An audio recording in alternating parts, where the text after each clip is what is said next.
खबरों में बढ़ते आगे। छत्तीसगढ़ के बीजापुर में 68 लाख के इनामी 14 नक्सलियों समेत 50 ने पुलिस के सामने सरेंडर कर दिया। राज्य में शांति और सुरक्षा को बढ़ावा देने के लिए प्रशासन ने एक अहम कदम बताया। इसे देखिए ये रिपोर्ट।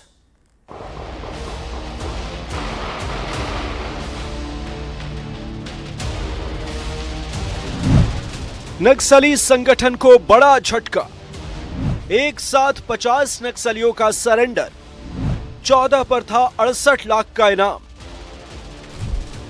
कतार में खड़े ये लोग कोई मामूली आदमी नहीं बल्कि खूंखार नक्सली हैं। कल तक इनके आतंक से पूरा इलाका डरा और सहमा रहता था, लेकिन आज ये सरकार की कल्याणकारी नीतियों से प्रभावित होकर समाज की मुख्यधारा में जुड़ने के लिए तैयार है। दरअसल छत्तीसगढ़ में सुरक्षा बलों के एक्शन से नक्सलियों में अब इस कदर खौफ बढ़ता जा रहा है कि अब वे इस बात को समझ गए हैं कि हिंसा के रास्ते पर चलने से अब सिर्फ मौत मिलेगी। तो क्यों न सरकार की कल्याणकारी योजनाओं से जुड़कर अपना और अपने परिवार का भरण पोषण किया जाए। तस्वीरें बीजापुर की हैं, जहां नक्सल उन्मूलन अभियान को बड़ी सफलता मिली है और नक्सलियों ने मेगा सरेंडर किया है। बीजापुर में 68 लाख के 14 इनामी नक्सलियों समेत कुल 50 नक्सलियों ने सरेंडर किया है। इनमें मोस्ट वांटेड नक्सली भी शामिल है। वहीं प्रशासन ने इसे शांति बहाल करने की दिशा में अहम कदम बताया है।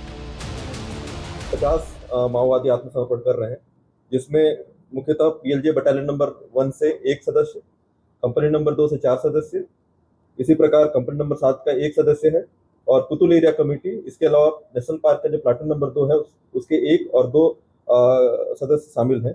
इसके अलावा जनताना सरकार, केएमएस अध्यक्ष, सीएनएम अध्यक्ष, militia platoon commander, militia platoon सदस्य, भूमकाल कमांडर, इस प्रकार जितने भी जो इनके और अदर जो सपोर्टिंग रोल वाले जो ऑर्गेनाइजेशंस के सदस्य हैं उन्होंने भी सरेंडर किया है और टोटल 50 माओवादियों ने जिनके ऊपर 68 लाख का इनाम है सरेंडर किया है। सीएम विश्वदेव साई ने सोशल मीडिया पर पोस्ट कर बीजापुर में एक साथ 50 नक्सलियों के आत्मसमर्पण को ऐतिहासिक बताया और इस महत्वपूर्ण कामयाबी पर सुरक्षा बलों को बधाई भी दी। जनवरी 2025 से अब तक साई सरकार में सुरक्षा बलों ने 120 नक्सलियों को ढेर किया है, जो इस ग्राफिक्स की सहायता से समझा जा सकता है। 2025 में अब तक 120 नक्सली ढेर। 4 जनवरी 2025 को अबूझमाड़ मुठभेड़ में 6 नक्सली ढेर। 9 जनवरी को सुकमा और बीजापुर बॉर्डर पर 3 नक्सली ढेर। 12 जनवरी को बीजापुर के मछेड़ इलाके में 7 नक्सली ढेर। 16 जनवरी को तेलंगाना बॉर्डर पर पुजारी कांकेर में 18 नक्सली ढेर। 2 फरवरी को बीजापुर गंगालूर में मुठभेड़ में 8 नक्सली ढेर।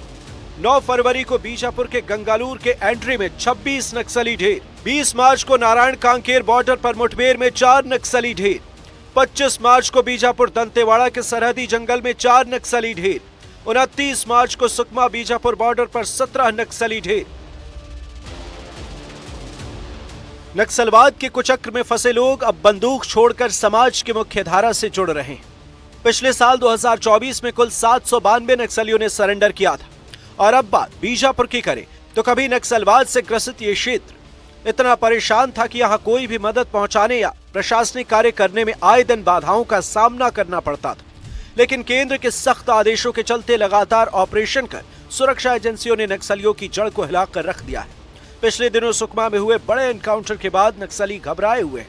अब वे समझ चुके हैं कि हिंसा का रास्ता छोड़ना ही एकमात्र विकल्प है। ऐसा ही रहा तो गृह मंत्री अमित शाह का संकल्प मार्च 2026 तक नक्सल मुक्त भारत जल्द ही साकार होता दिखेगा।